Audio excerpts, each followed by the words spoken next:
So I'm recording one more thing, and it's really this video I saw on Instagram, and I won't show it because it is pretty gruesome for anyone who is a dog lover. I'm a dog lover, but I don't know, some things that faze me, some things don't. And I'm not trying to sit here and act like a nonchalant dreadhead. No, that's not what I'm saying. But this is all to point out a thing about nature, right? So the reason why humans will be held accountable for their sin, right? So this dog in this video, and I'm watching it again, it is very gruesome. This tiger is essentially kind of just minding its business. It's laying down and, it's chilling. Literally is laying down the same way a dog lays down. It notices this small dog. This dog is small. This dog is no bigger than it's maybe a little bigger than a chihuahua. It walks by essentially walks by the tiger, and the tiger, I guess, just wakes up. I guess he just notices there's something walking by him. And the tiger, he kind of gets up real quick because he's like, what is this thing, right? I don't think a tiger's ever seen a dog like that. Maybe he has, maybe he hasn't.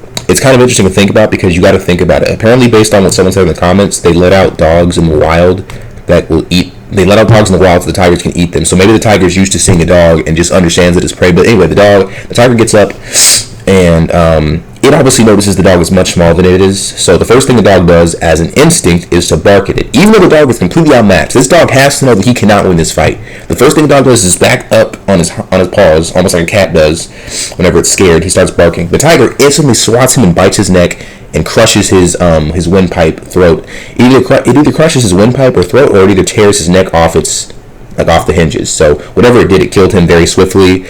I'm sure the dog was in pain, but it wasn't in pain for a long time, which that's grace on its own. Anyway, so what do we learn from this? That dog could have potentially escaped from that. The dog could have really just walked away and been quiet. The dog really actually, as a matter of fact, I don't even know why the dog walked next to the cat. That just goes to show you, one, how naive that animal is. That animal walked next to a giant animal bigger than it. That tiger is probably 400 pounds of muscle, and that dog is no bigger than 30 pounds, maybe. So this 30-pound dog walks next to a tiger, and he was close. Imagine you walking next to a tiger. That's how close the dog was. The dog was no more than 3 feet away from the tiger, walking by it while it was asleep. And if you know how animals work, they're light sleepers. Animals are not heavy sleepers, they're light sleepers. They're meant to wake up quickly if something's nearby them. So he most likely heard the dog, he probably smelled the dog, and he probably also, obviously, he saw the dog at the end. So he heard it and smelled it before he ever saw it. So he's smelling that there's something near him. He's hearing it's something near him because he's hearing the dog walk on the ground. The first thing the dog does, even as a smaller predator, and not even a small predator, as a smaller animal, the dog backs up and starts barking and making noise. We as humans understand that when we make noise, it can do one of two things for an animal. It can scare it away, or it can agitate it. At that range, that dog was only agitating the tiger because the tiger is trying to size him up and find out what he is. Now, because he's barking, this tiger understands that he's a threat. He's like, oh, this is a threat. This thing's barking at me. This thing's making noise at me. This thing clearly wants to fight, so he kills it.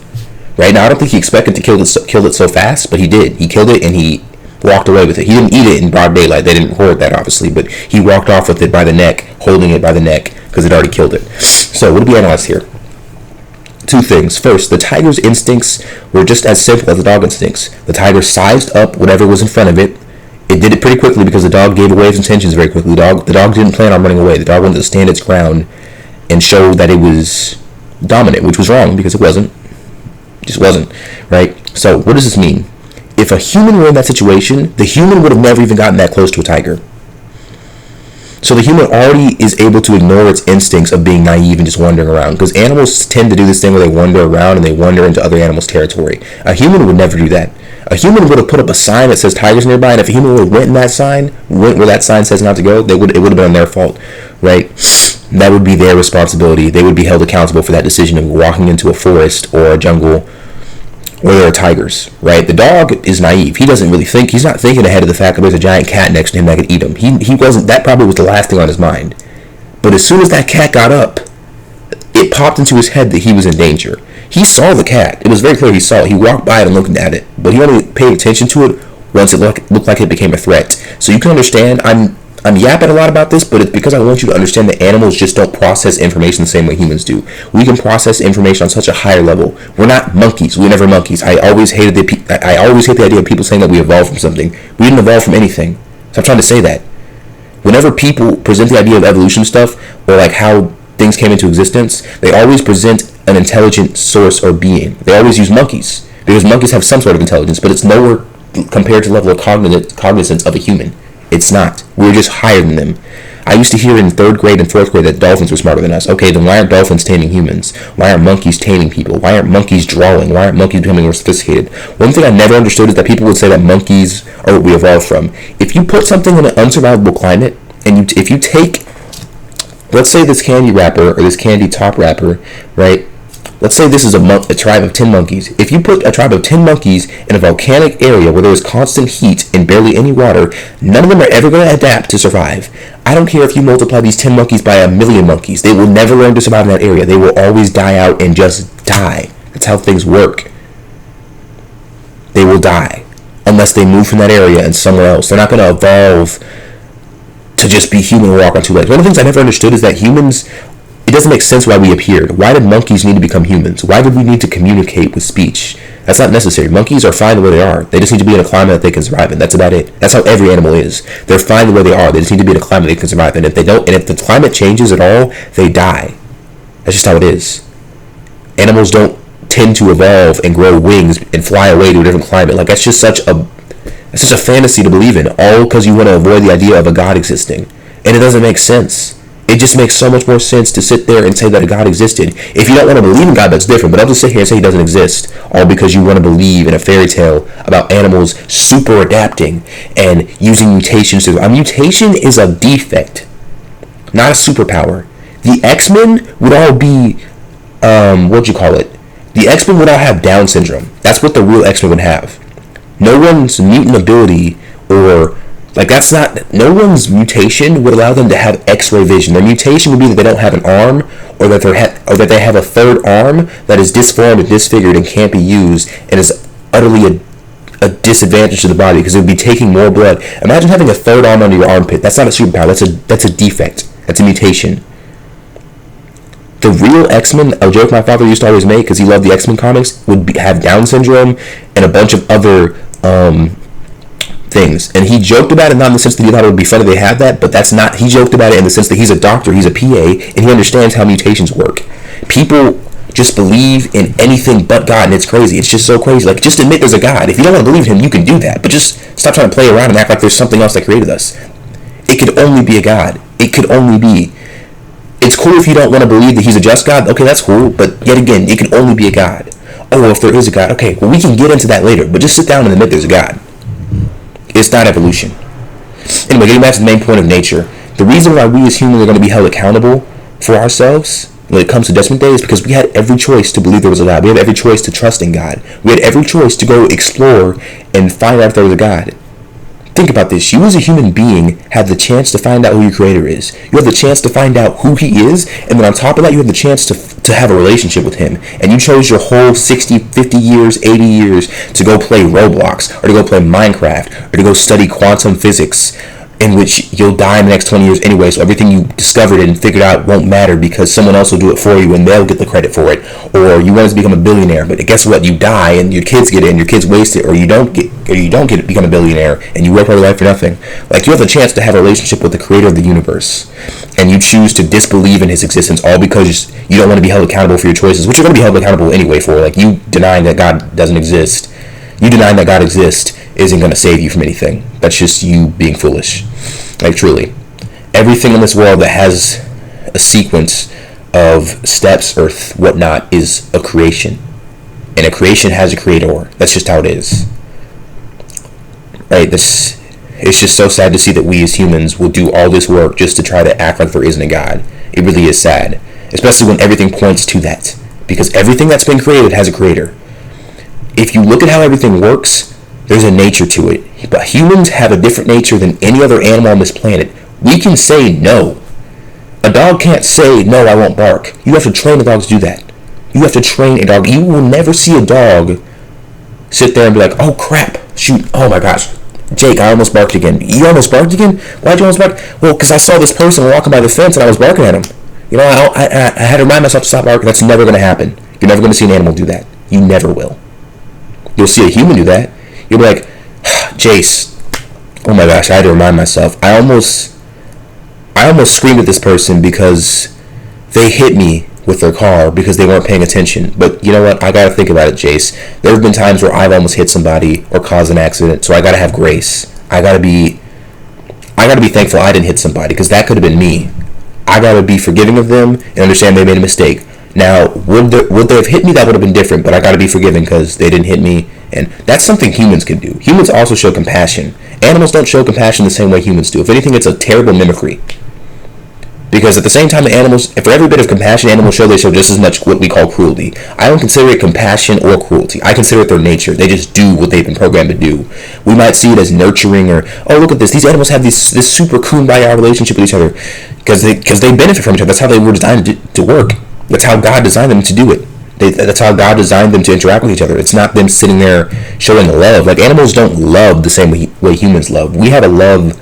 Their love is instinctual. Like, they love their children because they raised them from the womb and up. Humans can decide not to do that. Humans can say no to their instincts. Humans can say no, like, and we do.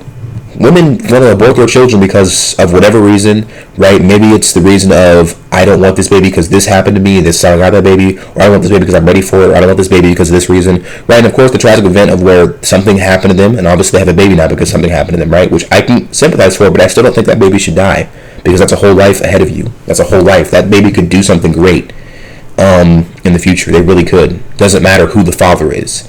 The father can be punished, but I don't think the child should. But that's a whole different story for another day. Anyway, getting back to it. We can ignore our nature and say no. We can say no in a lot of situations. For example, it's within our nature not to just randomly hurt somebody. But there are humans who say no, and I will hurt somebody. Right? It's within our nature to love the children that we have. But there are humans who say no to that, and they leave their children. Animals don't just do that, and if they do that, that's for a reason. The animals that do that have a direct line. We can study animals and understand why they do that. It's not like some kind of weird. It's not like gorillas that leave the home to go get milk. That's a joke that only humans understand, and the concept of only humans can understand, because there are people who generally do that. They lie about going to get milk and da-da-da. Right? I'm pretty sure it's not every father. I'm sure there's maybe 150 fathers in history who have ever lied about going to get milk. I don't think every man generally does that. I'm pretty sure that. At least he gave you an excuse. Some of them just walk out without saying anything, and you never see him, or they just walk out before you're born, right? Anyway, getting back to it, we as humans are just different, and because we're different, and because we see things differently, God designed us differently. We can be held accountable for what we've done on Earth, regardless of what it is, right? And that's all based on whether or not we accepted Jesus Christ, right? We can be held accountable. Did you accept Jesus Christ as your Savior? Did you spend your life trying to understand the one who created you, trying to pursue and trying to love him the way he loves you? Or did you sit on here and waste time doing things that don't matter and don't equate to anything? Did you sit all day trying to debate against God, trying to debate against his existence? You know, right? It's one of the biggest things I think, one of the saddest things ever I think about is the look on an atheist and an agnostic's face whenever they see Judgment Day. It's going to be so sad. I can't imagine turning around to my friend and looking at him and him saying, why didn't I just... Maybe, could you have, like imagine turning around and seeing your friend who you tried to convince to become a Christian on Judgment Day, and he is crying with tears in his eyes. He's bawling out and he's on his knees. And there's two ways this could happen. There's the one who you never told about the gospel because you were too afraid that you would be weird to them. And there's the one who you told about the gospel who just didn't listen to you. There's the one who would... And I can imagine both... I can imagine the dialogue between both of them. Why didn't I listen to you, man? I was so foolish.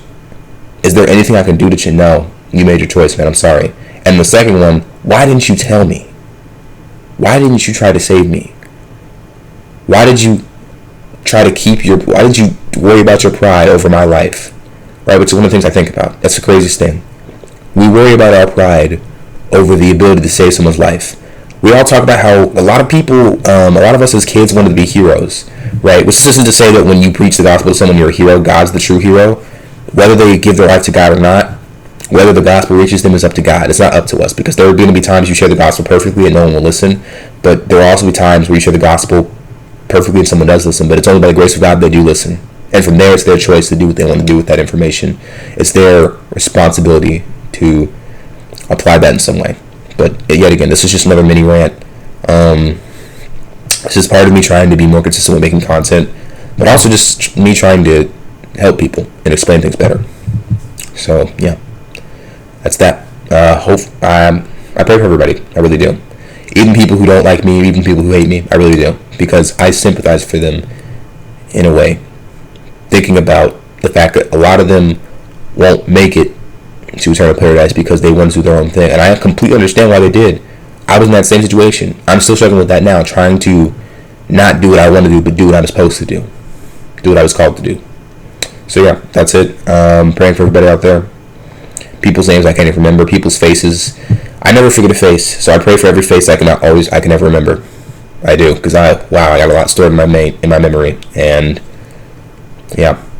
So God's blessings, and until then, guys, keep clashing.